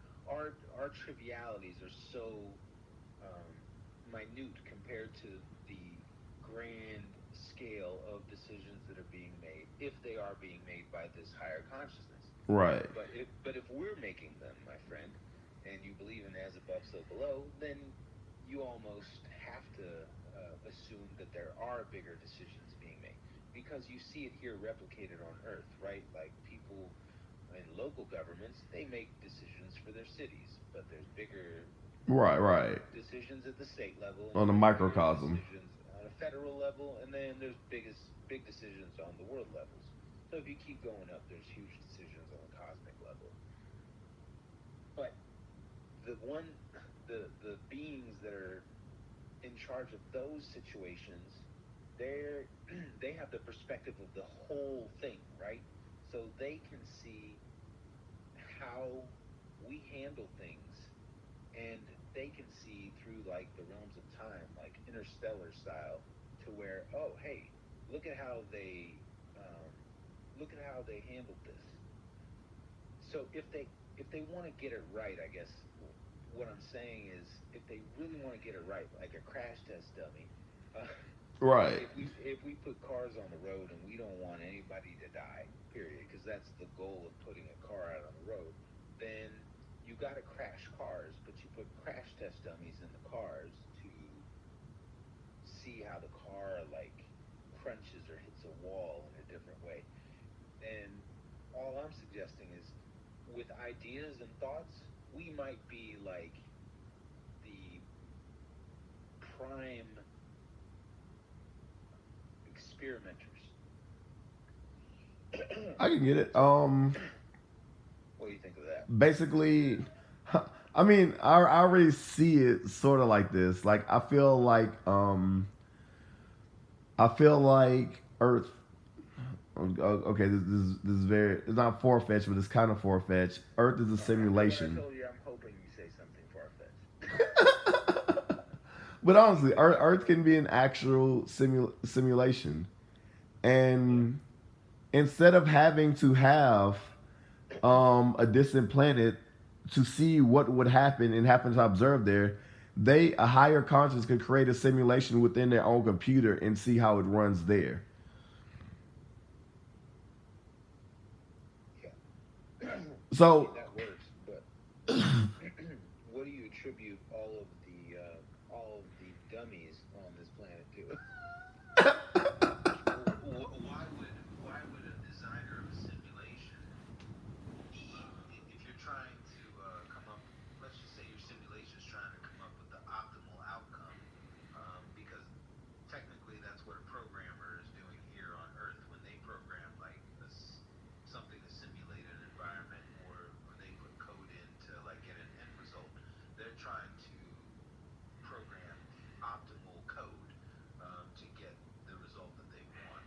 So if Earth's a simulation and the agenda is to achieve a specific result, you would have to, if you're going to assume under the hypothesis that the result that there is a result, you would have to assume that on a cosmic level it would be a positive result. Because if it's a negative result, then the agenda is the uh, the destruction of the universe as a whole. And then in that case, my hypothesis is accurate, and you kind of see crash test dummying here of like, well, what happens if we allow people to ruin their environment? Or what happens if we allow people to go about living however they wish? Does that result in the end of civilizations? Does it result in the end of self? Does it self-destruct, implosion? Consistently over the course of time, you've seen that. You've seen that if you give all the power to like a certain civilization for the time, they'll run away with it. They'll be over glorified, et cetera, and then they'll collapse. So the issue I have with simulation theory is kind of rooted there. Um, what's the simulation trying to ascertain? okay, so check this out. So let's say if inside their society they don't want their society to become fucked up, right? Like super divided. So there's a person now. They have the like we have the people in power to put people in power. You know, you think the president is the man of the fucking world. But there's actually people who in power with the money, whatever, to get that person there, right? Yeah. So let's say there's a person on their planet or whatever that's very similar to Trump. So they would simulate a Trump inside of our simulation, which is not beneficial at fucking all. But they would see how that will play out throughout the 4 years, in which should we support this guy or not support this guy, depending on how he has a turnout on Earth. Yes, absolutely.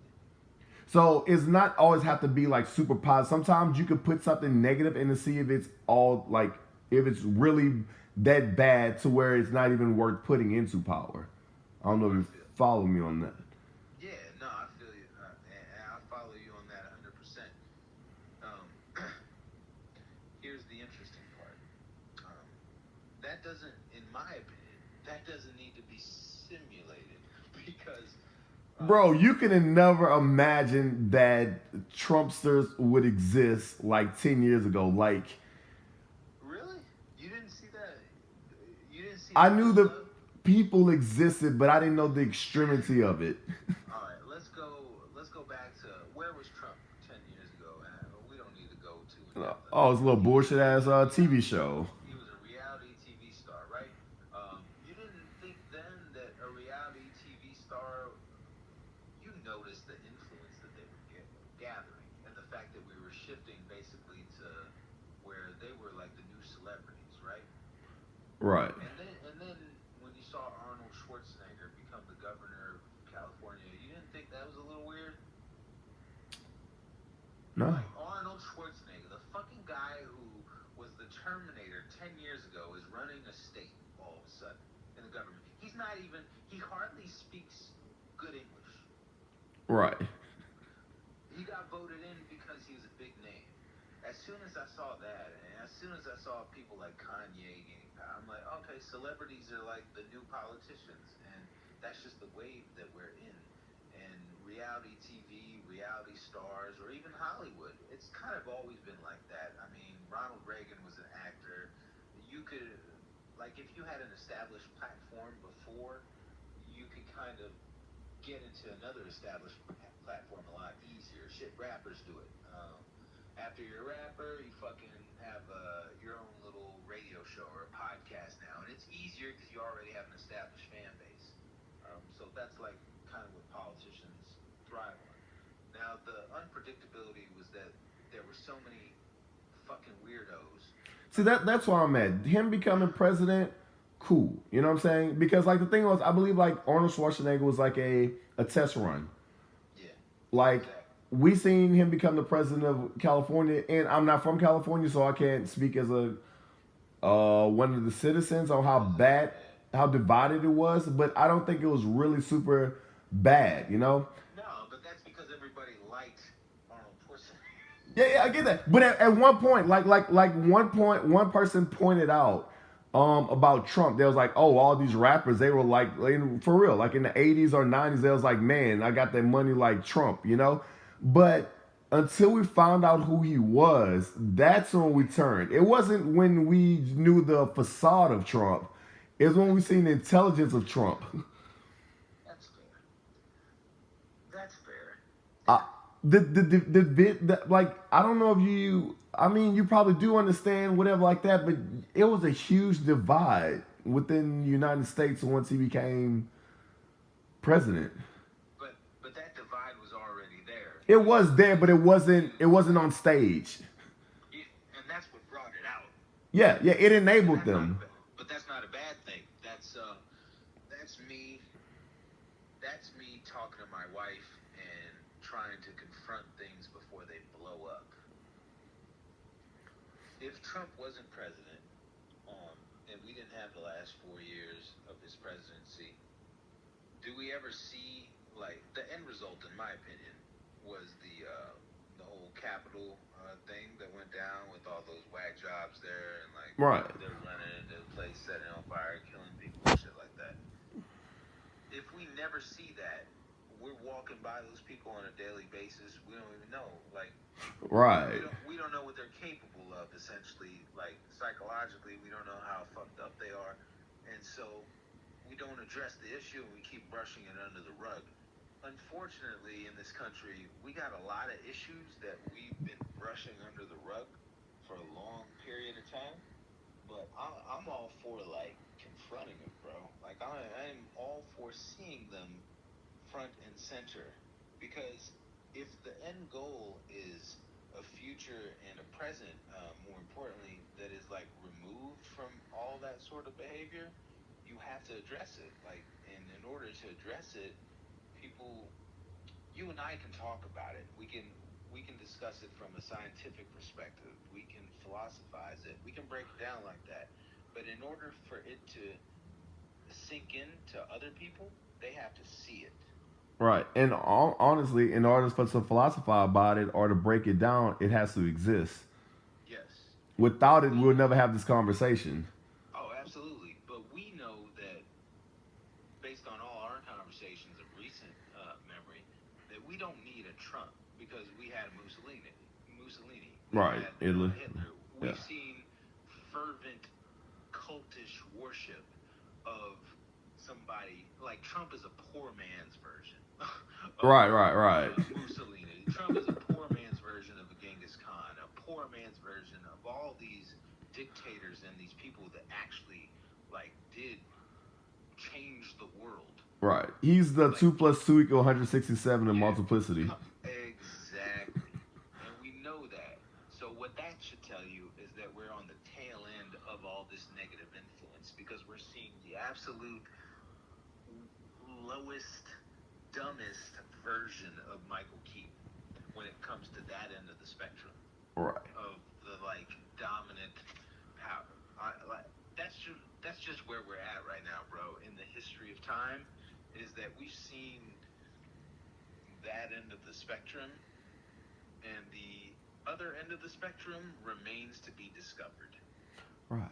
But check this out. What if we flip it? You know, instead of us being like a decision maker because you want to put importance on yourself because Earth is all we know, or me saying it's a simulation and seeing what would happen before, like a test run, which means still putting importance on Earth. You know, like we're a smaller part of a bigger picture. What if we're just a reality show for a comic relief for the high conscience? Well, I would be dope. Like, what if we?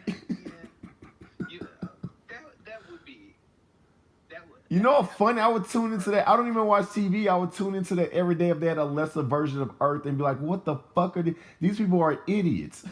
Yeah. And, you know, we kind of do that for what it's worth. Like, you know, we have shows like The Real Housewives of Atlanta. Like, they actually call themselves The Real Housewives of Atlanta. And I always wondered, like, I wonder what the actual Housewives of Atlanta have to say about that. Because certainly they're not that, like, Right. So, yeah, I mean, it could kind of be, that would be a What if we comic relief for a higher conscience? Because the thing about it is, if I'm to like a lot of people during the pandemic became fascinated with that what the fucking Tiger King, whatever. I didn't ever watch it, but that guy, right? So to them, the Tiger King was of a lesser consciousness, like he was more of like a comic relief. So to someone who has a higher conscience, I can't say it. You can't say ignorance is, like, comedic. Sometimes it is. Oh, okay. I was gonna ask you because I was gonna say, in order for this current hypothesis to be accurate, you would have to tell me that, like, you find lower consciousness other than your own to be funny. I find it to be sad, but I find it to be sad, but I find arrogance within a lower conscious of their current conscious state is funny. Oh, sure. Yeah, I mean, arrogance when it's, like, presented as elevated, like, ego or elevated, yeah. I mean, yeah, in that regard, sure. But in that regard, bro, if you're taking it on like that, then literally you and me are the are the reality show. Like we're the podcast for the higher consciousness. Because here we are, we're just having a conversation over a cell phone, right? And like to anybody, to my next door neighbors, for example, this would be a boring ass conversation. And Right. maybe 2.5 hours ago, they're turning off. To a scientist, a scientist might stick around for an hour or so. To a philosopher, they might stick around for a little bit longer. You and I have engaged in the conversation the entirety of the way. So the only people who would be interested and understanding of the entire conversation that we've had would be people, arguably, who are on the same wavelength of consciousness that we are. I'm sure there's some people on this planet, human beings, that could do it and would be interested in every single second of the talk that we had if they knew we were having it. Like the little white guy from Periscope. Exactly. He grabbed onto everything we were saying. It was the most interesting shit in the world to him. It was interesting. Now, on a bigger level, if higher consciousness finds any semblance of what we do on this planet to be not ignorant, but pale in comparison to what their understanding of consciousness is, they're not going to be interested in like the dummies. You're not interested in the dummies. I don't see reality TV like I don't watch reality TV for entertainment really ever, unless it's something that I can at least relate to in some capacity. Like I'll never watch some trash ass reality TV. Like I don't know. I can't even think of one. But I watched 90 Day Single Life because it related to a little bit about what I was going through in life. So if there's something that they can relate to on the higher states of consciousness, then I'm with you. I'm on board 100%. But they're not going to relate to fucking the ignorant shit, the dumb shit. They can't. I think there are some intelligent people watching the fucking Tiger King. Like, I'm not saying all of them, but Yes, but I'm not saying the Tiger King is the bottom of the barrel. I'm saying like I'm saying even in a higher conscience planet, there's still a spectrum to where there's a level who wouldn't even watch us speak. And then there's a level, like let's say, like their middle consciousness, since their consciousness is so much higher than ours, that they will watch us. And then I'm pretty sure, even in the higher conscious, they still have an idiot level, kind of like we would use the term like somebody now is way smarter than somebody from like the 1950s. So even though that we exist now and we're more intelligent than them, there's still some people who like dumb shit. Even though we're in a quote unquote higher intelligence. okay, but then I like this conversation because in real time we're able to chip away at some stuff and like refine the argument. Okay, but The discussion, not the the argument. ultimate path of argument slash argument is it's a wrong word, but it's like a constructive argument. Okay. Like a meaningful argument. Like I always, you're right. Like when somebody uses the word argument, It's automatically a negative the connotation. visual is like two people yelling at each other. Right. But it's We're having a dialectic. it's not. Yeah, Two people dialectic coming discussion. together. Yeah, that's what we're having. So if the ultimate goal of consciousness is to ascend, then the higher you go, the further away you get from the baseline. So personally, in my opinion, I believe that like ignorance as we know it disappears as you ascend consciousness. Like I think it is literally done away with to the point where we might joke about it, but there's no Neanderthal minds walking around. Like there's no Questionable.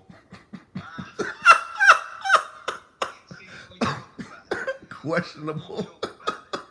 We joke about it. And there's 7 billion people on this planet, I understand. But if you walk up to anybody who is over the age of 18 and you say, what are you, how do you smell things? or you ask them,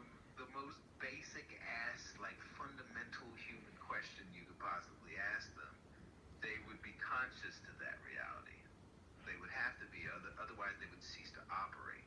Like the fact that they're 18, the fact that they're an adult human being and they're still able to breathe is a conscious advancement that wasn't always there.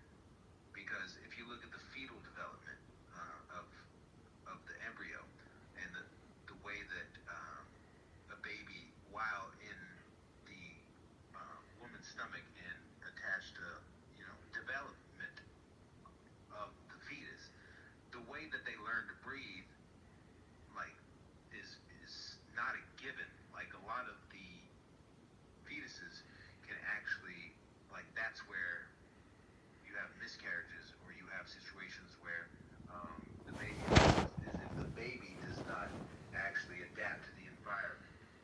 And you see that somewhat represented in real life, but you see it a little bit less in the physical sense. So that's to say, like, if an 18-year-old doesn't adapt to the environment, or they don't learn how to feed themselves, or they don't learn how to bathe themselves, they don't learn how to take care of themselves, you'll see a lot of mental corrosion, and all of a sudden there'll be like developments of anxiety, or there'll be other things that mentally are affected. So if the higher level of consciousness is trying to do away with disease, it's trying to do away with disorder, it's trying to do away with just general negative impacts, negativity in general, not in like the colloquial sense, but negativity, then I don't know. I don't know if your statement is, it could be comedic relief, yes, pure comedic relief, but that would mean that they had surpassed the level of it having any impression upon them, because ignorance can impress upon you pretty quickly if you submit yourself to it. Yeah, 100%. So, okay, I'm on board with that. I mean, that's making me. It's sad, but we can see it within real time of now, because there's some intelligent people that I knew that just get drawn into dumb shit. Like, and luckily they only entertain that as entertainment, versus some people see it as like the Bible, like something that they need to watch. And to be honest, like right now, like you said, there's no like Neanderthal minds right now. Like even within our society now, you have an arrogance of what you see on TV, but you do have to realize, like in the Amazon, in Papua New Guinea, places in Africa, there's still tribes who's never came across well, quote unquote civilization, because in their head they feel that they are civilized. We kill, we eat, we hunt, whatever like that, and then we sleep, survive. So inside their head that they're civilized, that they only need the basic necessities. So if you go to a higher conscience, who is to say that their Way of existence. what I want to say is like what if their Neanderthals or their tribes are a bunch of Elon Musk? Well, then, wouldn't they have to? Well, they wouldn't have to prove it to anybody, but wouldn't there be evidence that they are? That they exist? No, that they are Elon Musk's. Oh, by watching us. Like, let's say, like in their civilization, instead of calling somebody a Trump or like an idiot, they'll be like, "Oh, that's a fucking Elon Musk," you know. Oh, It'll be a derogatory term because that's the less of their consciousness. I see. That's fascinating. Just to throw a thought out there. Yeah, I'm bouncing around. I mean, to us, Elon Musk is like the pinnacle of intelligence, but to them, that's their idiots.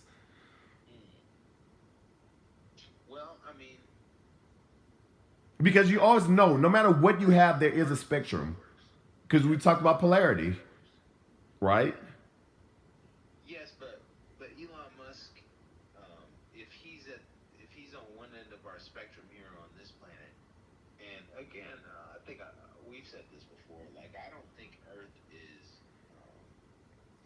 on the low end of consciousness when it comes to all of conscious life in the universe. No, we have real time of that when you come to animals. Yeah, I think we're more of the gray area, or the middle area. If there is a scale, yeah. Oh, my bad. What time? Oh, 1:30. Yeah, it explains why I'm getting like this. No, it's something like we said, we build upon each conversation. So next conversation when we're more conscious. We're gonna pick up the fucking. Yeah, we're gonna pick up right where we left off. Right. I'm sure some shit will happen between now and then that like just elevates that conversation through the roof too. Yeah. Yeah, man. Always a pleasure. I'm gonna end on that contemplation because yeah, I always like to give props to this planet because I think we give too much emphasis and too much props to like the negative end of the spectrum, and we do not just you and me, like everybody in general. They criticize the world around them quite a bit, and sometimes it's justified, very justified. Yeah. No, I get that. You need healthy criticism, but everybody can't be criticizing the same things and be right. Right. Like if my upstairs neighbor is having conversations like we have with a friend of his, and he says, I'm just on this level of consciousness where nobody fucking gets me, and it's a little frustrating because I think it's a pretty honorable state of consciousness, and I like to do right, and I go about doing the right things with it, and I try to speak on things positive. If he's having those sorts of conversations and he says, but nobody gets me, and there's nobody here that gets me, or the whole world around me isn't like me. If he turns that ego thing on, and like little does he know that right below, right, there's somebody having the same conversations, then he's not being genuine. True. So, I mean, not everybody can have this style of conversation and be spot on about it. So we do a good job I think we both leave room for the world around us to show us whether or not we're on the ball. Right. Yeah. That's what I appreciate the most about these conversations. We're open-minded, man. We're both very open-minded individuals when it comes to it's like a love for consciousness. Yeah, and like, bro, I feel like I just woke up and like drank an energy drink, and it's 1:30. I was supposed to be in bed 2 hours ago. Yeah, I didn't get anything done that I said I was gonna get done today, and I don't even care. Like it just yeah. Right. What transpired got more done than me like cleaning my house. Anyways, bro, hey, as always, much appreciated. And anytime you want to throw anything off, yeah, just hit me up. All right. You already know, dog. I ain't gotta say this shit At all. Later, man, and love the conversation, bro. All right, dog. All right. Easy. Who are you talking to? X.